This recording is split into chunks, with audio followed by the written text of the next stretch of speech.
All right. Well, here, if you have one answer for evil, why not four more or even more than that? So Yeah. there it seems to be solutions to the problem of evil, which is good. If you have a problem on the other equal sign, you want to see at least an X, maybe a Y, maybe even a number to help you out. So it seems here that our authors are hopeful that their integrative approach will present such a case.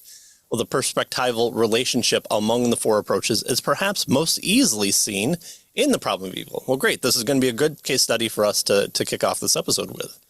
Or, as we have seen, problems of evil, for there are several, not just one. Thus, Right. So what they're getting at here is that, and we'll see this as we go through this, there are various problems of evil. And so each of these approaches kind of help us to work through each of the various problems of evil. So that's where they're headed here. yeah, because we can talk about the one that we probably think about, which is the moral cases. Why do all the bad people do bad things against good people? And then there's the why did the hurricane? Why did the tornado? Why am I poor? Why am I always sick? Those types of evil can rear its head within the discussion as well, depending on kind of what's going on in your life. So thus, the integration of the four approaches here is essentially a matter of seeing them as contributing answers to different questions. So Right. all these questions for the problem of evil, what about, what about, what about? If you just have one pointy stick, you can only point your pointy stick at one of them. So our authors is saying, no, we're going to do a shotgun approach, which we're going to spread out, and each one is going to take a different question in turn. Right. And so they start off with the classical apologetics approach. And so this approach focuses on the resolving the deductive problem of evil, right? The question here is theism, which affirms both the existence of an all-loving and all-powerful God, and the reality of evil coherent? Can they both exist together, right? That's kind of the deductive problem of evil. And they tell us that the classical model can include several explanations for yes answer to this question, right? They usually focus on the free will defense, and we've seen that, earlier on in this book. But in this case, our author says, but they can generally amount to this kind of defense. The reality of evil does not contradict the existence of God if God has a good enough reason for allowing you, right?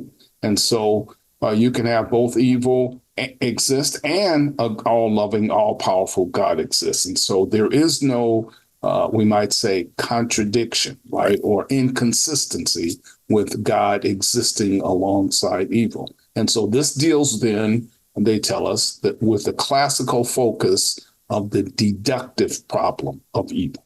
Mm-hmm. Right. So, they're going to come up with their if P then Q, R then squiggly line X, and write it out. And then they're going to tell you what all those symbols mean. And they're going to say, here you can see that there's no contradiction. So they're kind of almost a negative apologetic by striking down the claims against foisted upon, well, therefore there can't be God. They're going to change it around and say, well, it doesn't seem to follow from your premise that therefore God can't exist. And so that's their pointy stick that they have.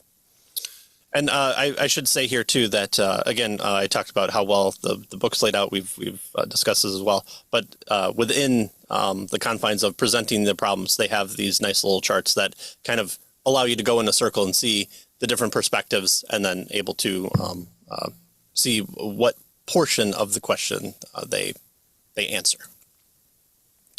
And all the links can be found below. Evidentialism then, so that was classical. Evidentialism then focuses on answering the inductive problem of evil. Is theism, in view of the amount of the kinds of evil that exist, likely? So is theism likely? Yes or no, because we see all these different kinds of evil. Is it more likely or is it less likely? And there's your induction right there.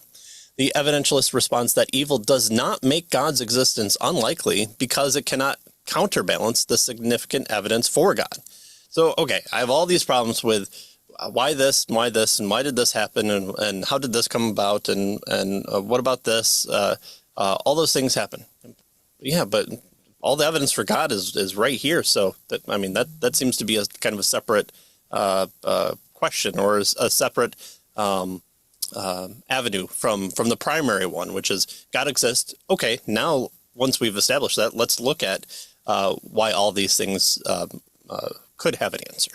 Right. So the idea here is that, well, there's all this evil, it seems to make God's existence less likely, right, or less probable. So that's the inductive problem.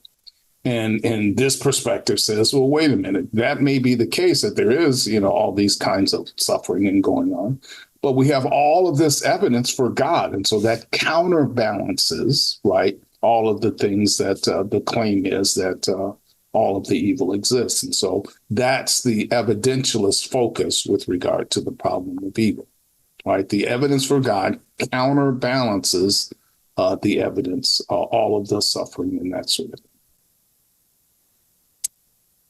Next is the Reformed apologist. And specifically, they want to tell us this one is kind of the presuppositionalism and not the, Plantica version, right, of Right. Reform. Because he's going to be more in the free will version. Exactly, right. In the classical kind of thing. Yeah. The neo-reformed, or whatever else you want to add neo to. That's right. So the Reform apologists focus on the theological problem of evil. That is particularly applicable to Reformed theology. And what is it? What's the question here? Well, notice, here's the question.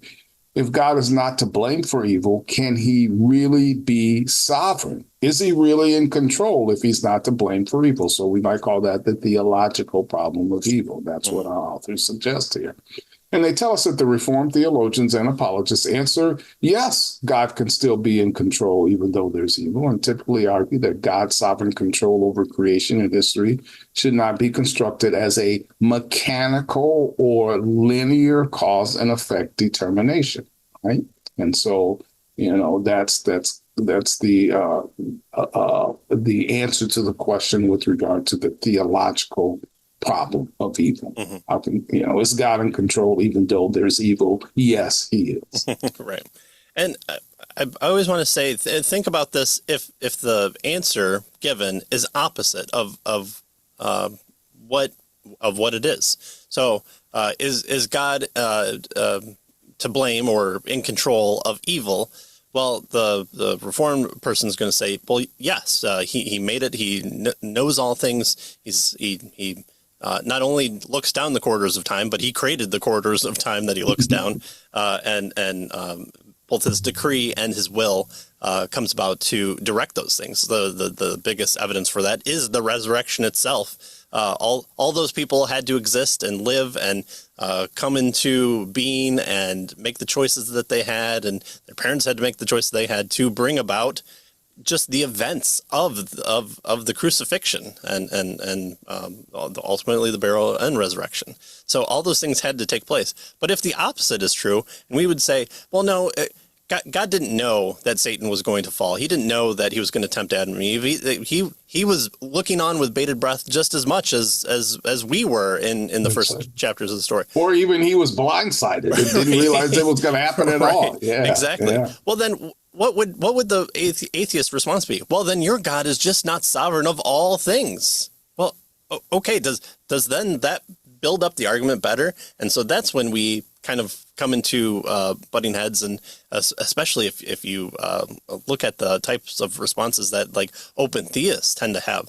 It just seems like, well, you're just one step removed from soft atheism there then, and God is more just a force that creates and blind watchmaker walks away almost. And so if the opposite of this is true, then for blaming God for whatever version you have there, then it seems like it wouldn't take the question out of existence. So you wouldn't say, well, no, God isn't to blame. Well, okay, I guess there's no problem of evil. No, there's still problems of evil if God is not to blame. And so the Reformed apologist looks at Scripture and says, what can we consistently know in the revelation of Scripture? And we might have done a book on that we mentioned one or a few times when it came to the problem of evil. So Yeah. we'll leave it for that. All right. Well, what does the fetus bring here then? Well, the fetus focus on the existential or personal problem of evil. In light of the evils of the world God created, is God really trustworthy? Again, that trustworthy aspect, the fetus brings about that personal relationship focus that he or she wants to. And so they asked then, is God trustworthy in light of all the evils in the world? And they based their affirmative answer, so yes, trust God, on what? What did they base it on? They base it on the affirmative answer on God's personal sacrificial involvement in the consequences of evil through the suffering and death of his son, Jesus Christ. So they look at the life of Jesus and say, look, there is a reason. He does do something. He doesn't just let evil out into the world. No one opened a box and all that was left was hope. And so he formed Jesus out of hope, or, whatever amalgamation of paganism and Christianity hasn't been done yet, or probably has been and lost to the annals of time. But here, Scripture also reveals that it happened before the foundation of the world. But let's just put it within the context of Scripture and say there seems to be something leading up to dealing with it, and ultimately culminates at the base of a hill at the bottom of the cross. What we are recommending here, our authors say, is that apologists explicitly recognize the importance of all four questions and overtly address all of them using the insights of apologists of different approaches. So then we can squabble on the broad or the narrow aspects to this, but again, we're kind of presenting what our authors say. And I think, though, for the most part, there is something to take in light of here. We want to be consistent with Scripture. We want to be sure that we're presenting exactly what has been revealed to us and the true nature of God. So we're not trying to smuggle in anything that would put people at odds with their theological underpinnings. But their attempt to say there may be different approaches or different ways to talk to people, and especially I think we might bristle at the term free will. But if we kind of in our own minds put our own spin on it and say, okay, this we know what we're actually talking about, and we can bring that about when we come to the person who's saying, why did the truck driver go through the red light at just the right time, and that's why my mom's in the hospital, or what have you. And so, we don't have to get in this base discussion of, free will just means soft determinism. No, we can have that understanding and take the step back if we need to. And so maybe that already on step two is something that the answers we can learn about are more from the classical or evidential approach of things. Yeah.